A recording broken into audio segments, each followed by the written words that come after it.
భానుప్రియ గారు మన Indian cinema చూసినటువంటి చాలా రేర్ హీరోయిన్స్ లో ఒక హీరోయిన్ అని చెప్పొచ్చు.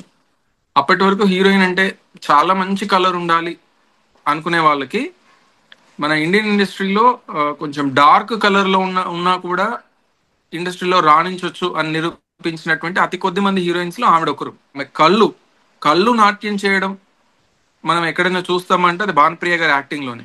యాక్టింగ్ కానీ డాన్స్ కానీ చాలా అద్భుతంగా చేస్తారు ఆవిడ.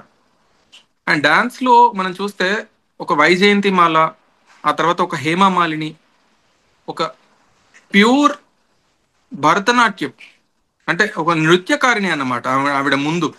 డాన్స్ సినిమా ఇండస్ట్రీలోకి వచ్చాక నేర్చుకున్న హీరోయిన్ కాదు, ఒక ప్యూర్ క్లాసికల్ డాన్సర్.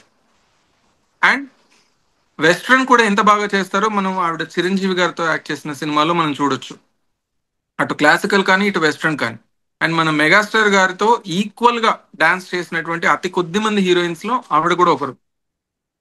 గువ్వ గోరింగతో పాట కావచ్చు, స్టేట్ రౌడీలో ఆ, అదిరింది నీకు జోడి కుదిరింది అనే సాంగ్ లో కావచ్చు, ఈక్వల్ గా దాదాపు ఈక్వల్ గా డాన్స్ చేస్తారు.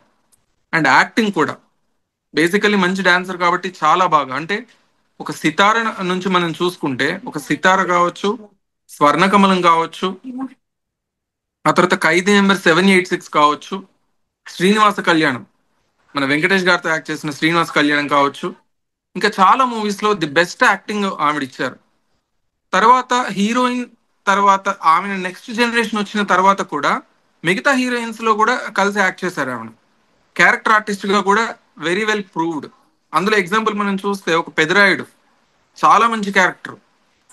నాటమై తమిళ్లో ఎంత పెద్ద సూపర్ డూపర్ హిట్టో, అందులో ఆ ఖుష్బు చేసినటువంటి యాక్టింగ్ ను డామినేట్ చేసి మరిపించారు ఆవిడ పెదరాయుడు సినిమాలో.